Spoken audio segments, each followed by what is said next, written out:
back to the podcast. We're here with Ginni Saraswati, and she is the owner and founder of GinniMedia.com. They are a New York City-based, internationally recognized podcasting production house providing multiple podcast services in one company. So we are going to be hearing today all about why you should consider a podcast if you want to grow your business, how to make your podcast bingeable, and so much more. So Ginni, glad to be talking to you. Thank you, Robert, for having me. I appreciate the time on this show. I'm excited to talk about podcasting, my favorite topic other than coffee. And that's my favorite topic too. And we met because I was hosting a different show that you were on. So that just means maybe that we're both all over the place, and some people dabble, some people are hobbyists, but not you and me. We're serious. And so what are you serious about? What is your passion, focus, podcasting, but what does it mean in your context?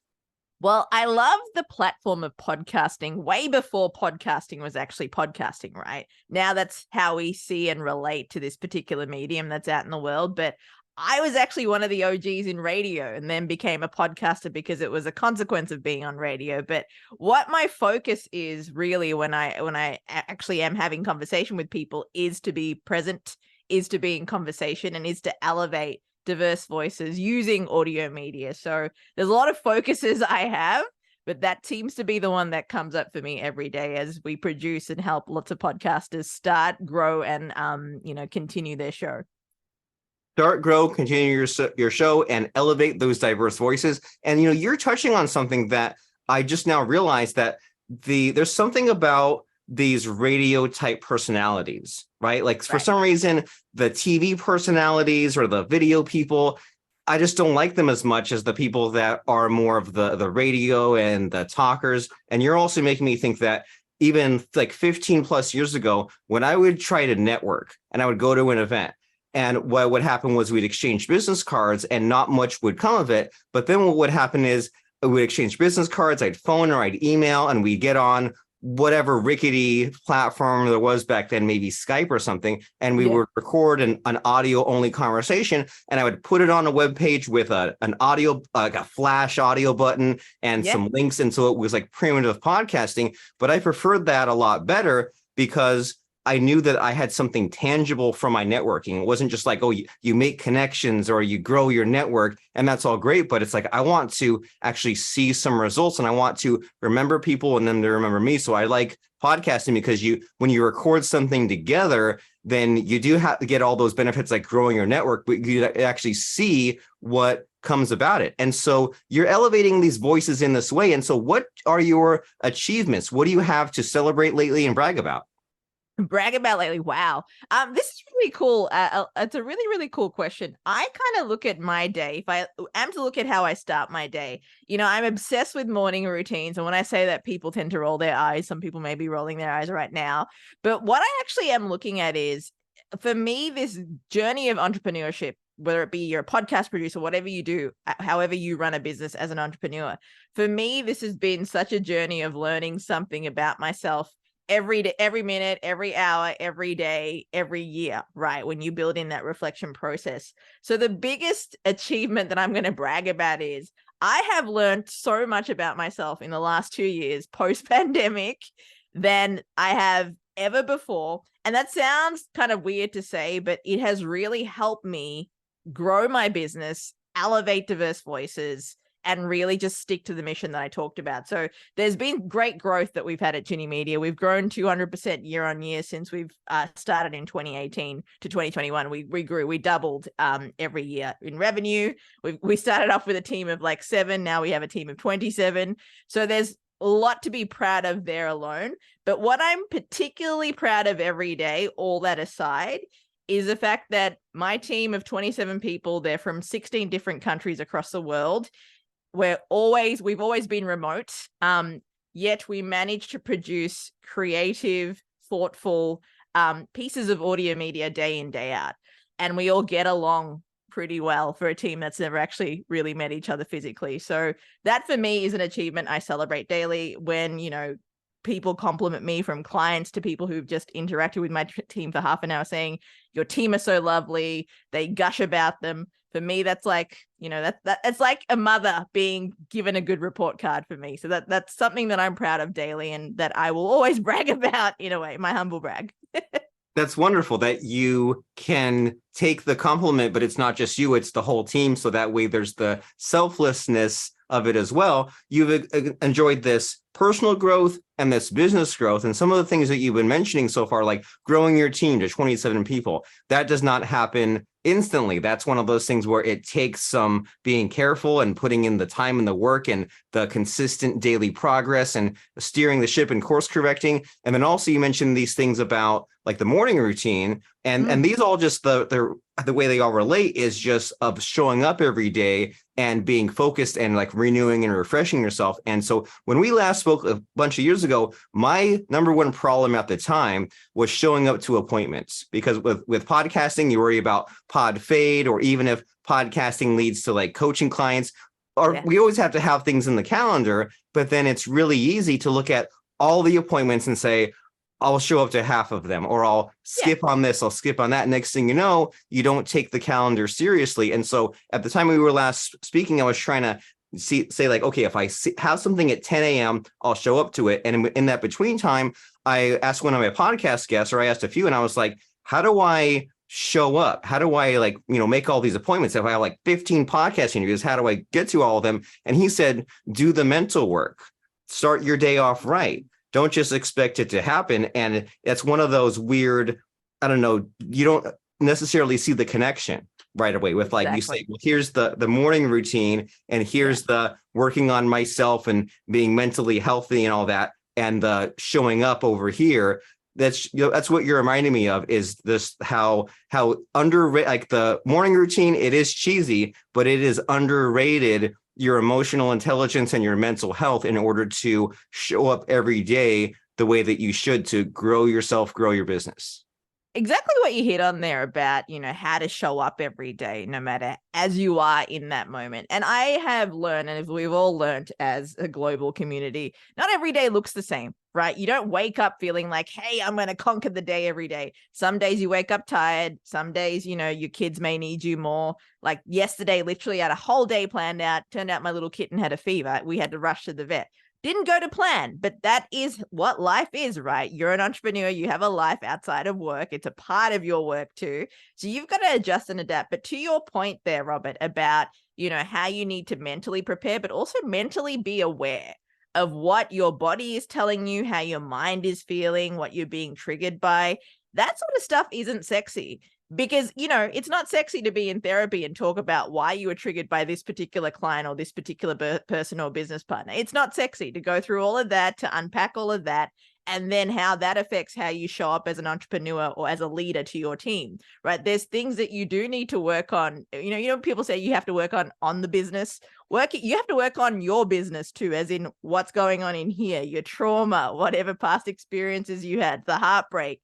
That is work too, because that's going to affect how you show up every day. So to your point, I think there's work that has to be done outside of entrepreneurship, but that's also the beauty of it, because the more you grow and the more you're aware about what needs to be worked on, makes the connection between that and how you show up is quite significant, really. I agree. It's like that Dunning-Kruger graph where they say there's like it goes like down and then up. And then you say that there are people that they don't even know there's a problem. They think that they have it all figured out. They think they're so smart. And as they learn the ways in which they're not perfect, then the confidence or the whatever goes down and down until you get to the rock bottom. And then the growth happens after that. And then it doesn't quite get up to that level of ultra confidence. But then as a result, you get that personal transformation. And it's the same when we work on our issues, work on our stuff. And how else will you work on it, right? If you just sit in a room and don't grow your business and don't take the risks and do the stressful things, and if you don't network then and you don't deal with people, then you won't get anywhere. So it's like one of two choices. And so as far as you have these podcasts that you grow for people, right? You have these clients. And so what's the typical client like? Like, are they someone that they want you to boost their podcast, they want to start from scratch, or is it a mix? What's a typical avatar like? So the typical client avatar we have is either an entrepreneur or a brand or business that's, a small to medium business or brand, or like a Fortune 500 brand. The podcast is either an extension of the brand, or it's also a way to communicate their brand, business, or personality, really. So it is a communication tool effectively. And it's a way to, I guess, deepen or add value to their current customer or client base, or to deepen or add value to grow their client and customer base. So that's typically the client that comes to going, hey, we want to create great content and I want to talk about my awesome product. And I say, don't do that, because you're effectively doing a 30-minute ad. And what happens with a 30-minute ad? Do people find it engaging? No, because you're selling at them, you're talking at them. So it's kind of teaching people how to reframe how they think about podcasting, because podcasting, I mean, there's different types of podcasts. There's documentary style, there's obviously conversational like Q&A, but the traditional Q&A podcast, it's a conversation. And I think people need to get out of the mindset of, oh, this is an interview, I'm interviewing this person. Yes, if you want to get super, super technical, it is an interview. You can call it whatever you want, but it's a conversation. You go back and forth, you talk about different things, you relate, you connect. So that's the element that I find not challenging, but it's something that it comes up every time with a client. It's like, let's have a conversation. Let's not sell anything. Let's have a conversation about this particular thing. So that also comes with listening. That comes with a level of, okay, you don't need to script every question. You just need to be there and listen. And people, you find it very interesting, Robert. Some people just don't know how to listen, and you've got to teach them how to. And if someone says, I don't know how to listen, I mean, how does that even happen? Is that just a matter of like listening to other podcasts, or you get, as you put in the hours, you get the experience? It happens. Like if someone just doesn't listen, what's even the way forward? I think it's a little bit of everything, Robert. I think one part is, yes, listening to other podcasts, other hosts, how they engage, how they connect is a way to learn how to do that when you're in the presence of someone else. But the other thing is exactly what I just said there. The presence, like being present. What are they asking me? What are they sharing with me? I really want to listen to what they're saying and then respond. You know that movie Hitch, where he's teaching people, the male clients he has how to date. He's like, you listen to her and you respond. It kind of feels like that sometimes.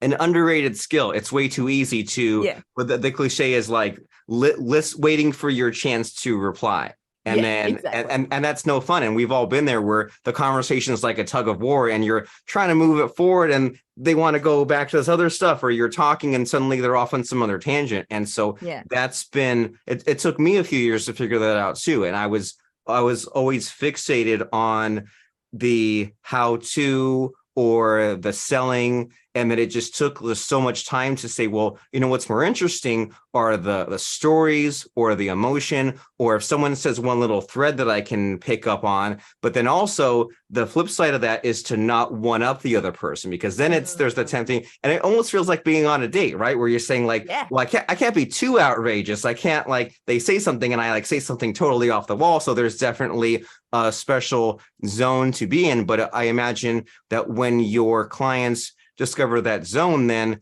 podcasting goes from something that's new and awkward to something that's fun, that they see these results from in their business. And so do you feel like sharing about like what sort of like fun shows you've grown, or like what industries they're in? Because that's always fun to me, just being like, whoa, someone's in some like totally other niche, and then it's like you're more open to it because you're like, it's nothing to do with me, but I can also relate. So what do you have as far as these crazy industries?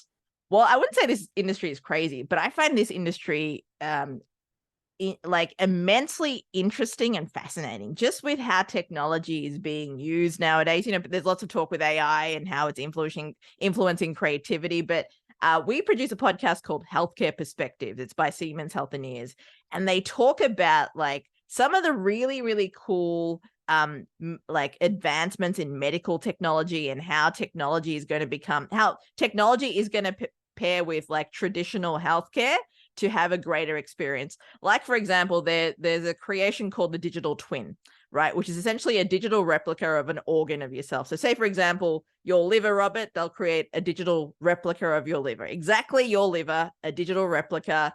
It will look the way your liver does. It'll do exactly what your liver does. It'll respond the way your liver does. So if you were to be like, okay, if Robert were to take on smoking at 35, by 57, what would his liver look like? And it would replicate that journey for you. Like, what potential pitfalls could you get? What would your lungs look like?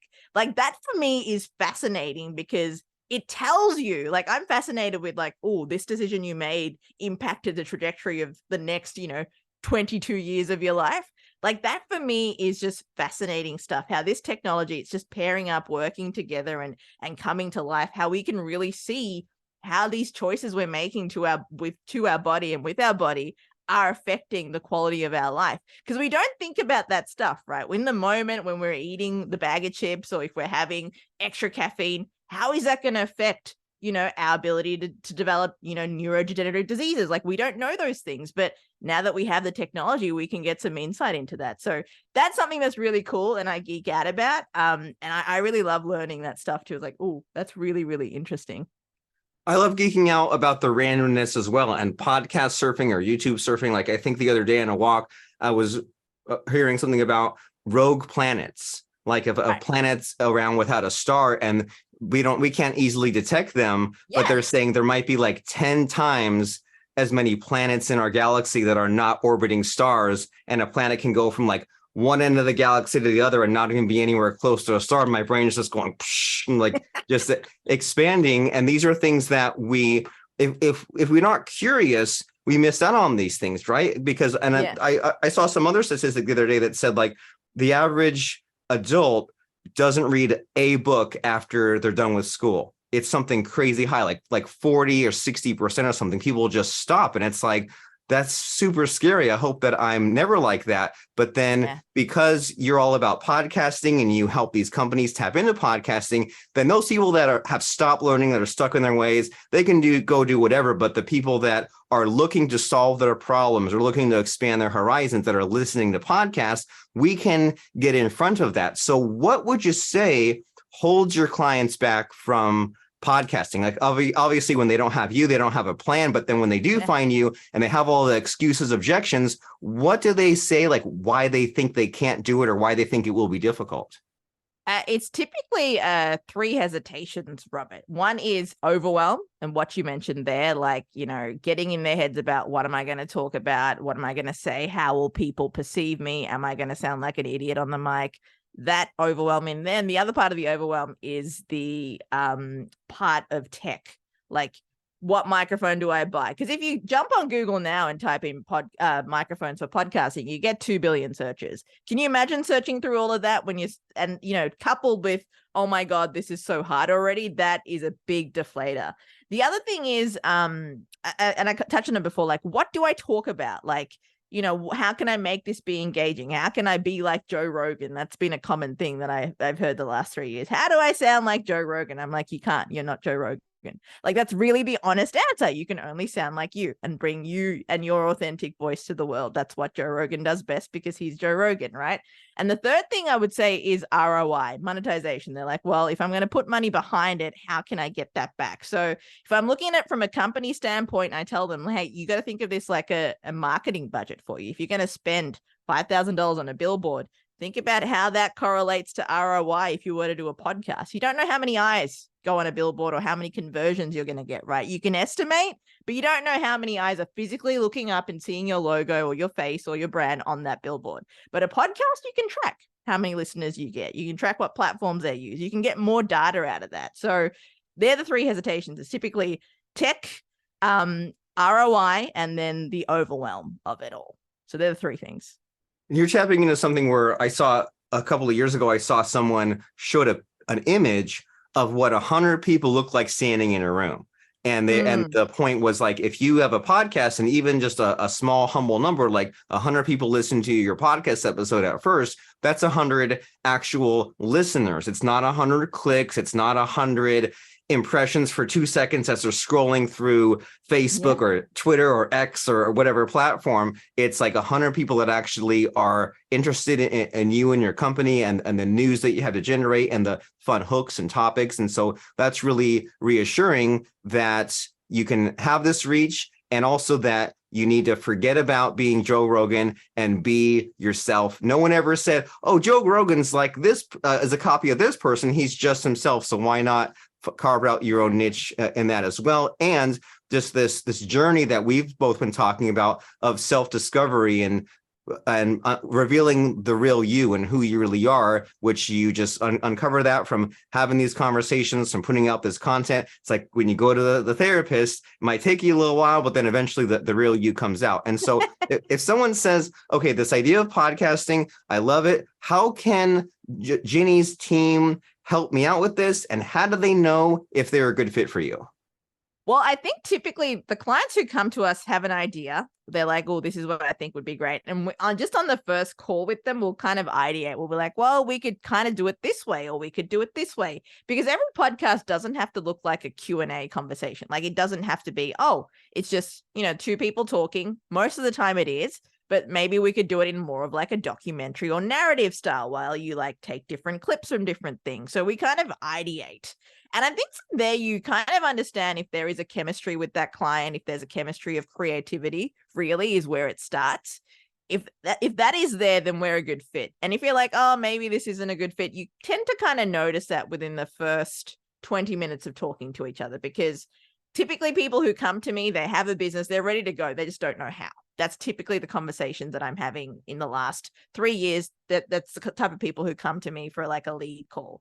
So and if people are like, oh, can Ginni Media help me? That's the first place to start. Have a call with us. We may not be the production team to you, but I'll guarantee you in the call that we had, there will be some value that you'll get out of it, whether you'll be like, okay, now I know what microphone to buy. Oh, I'm clearer about this. Like you won't have to go through that overwhelm that, you tend to go through when you don't know where to start. So that's the first place to start. And then, we've got a wide range of services, everything from production retainers, like where we produce for you ongoing, where we record with you. We can help you strategize your shows. We can come up with a content calendar. So we've got a whole array of services. So there will be something there for a need that you'll have. But it first starts with what I preach, have a conversation, and I'll be there to listen and hear you too. Amazing. That's a great place to start, especially because at the beginning you said that you have this radio background, you're a podcaster, you love conversations. So it makes perfect sense that someone should meet with you to have that sort of chemistry test to see if it makes sense moving forward. And then even in the worst possible case scenario, if they say, oh, it didn't work at all, we don't fit, at least they will leave saying, I can at least have a step or two ahead of where I was. I know what microphone that I need to get. And you and I both know that you incrementally improve that sort of stuff anyway, right? You over time, in 2 years, you'll get a new microphone, you get a new camera, it grows with you. And it's just so important to just show up as you are and be your best self and do your best. And it'll never be Joe Rogan perfect. But even when I watch Joe Rogan, like he's got the stupid earphones and the sides of his head are all sweaty. He's always got a bunch of crap around. Like even I don't really like the messiness of the Joe Rogan. And so no one's perfect. And so if someone says, okay, this sounds like a great idea, I want to at least have that conversation that's a low commitment, then how do they take the next step? How do they find you? Where do they go? They go to ginnimedia.com. You'll see all the list of shows that we produce, a little bit about us and our journey. You'll be able to see certain press outlets we've been featured on, some people that we work with. So if you go to ginnimedia.com, you'll be able to contact us directly from there. Our phone number's there, our email is there, and we hope to hear from you soon. And thank you, Robert, for this time. It's been yet another awesome conversation with you. It has been, and you were a necessary half part of that. So the place to go is GINNIMEDIA.com. That's Ginni Media, and set up that call. And as we're wrapping up our podcast discussion here, Ginni, I like to have the impromptu, but also have like one or two pre-planned questions. And I would also like to end with a bang. So my ending with a bang, pre-planned question, put my guests on the spot is, if you think back 20 years ago, is there advice that you wish you gotten that would have changed everything? What advice do you wish you'd gotten 20 years ago? Oh, that's a great question. Don't be so fixated on buying the house and the things. That's advice I wish I got, because, when you're 17 and, you're about to graduate high school and go into college, you're like, okay, college, marriage, got a job, got to buy a house, like maybe not necessarily in that order, but that was kind of buying a place was like the North Star. And that fixation for me I didn't think about the practicality of that. Like, okay, I'm going to save and then I've got to continue paying, but am I really happy about I didn't think about those things. So if someone told me, hey, there's another way, go try things. Eventually I got there myself, but if someone told me at 17, I would have saved a lot of time. I love it. Food for thought, something to think about. Don't be fixated on those things, but the activity that you should be fixated on is to go right now to ginnimedia.com. We will see you there. And thank you, Ginni, for showing up, blowing our minds, giving us a lot of cool ideas. I appreciate it. Thank you, Robert. It's been a blast. Thanks so much for having me.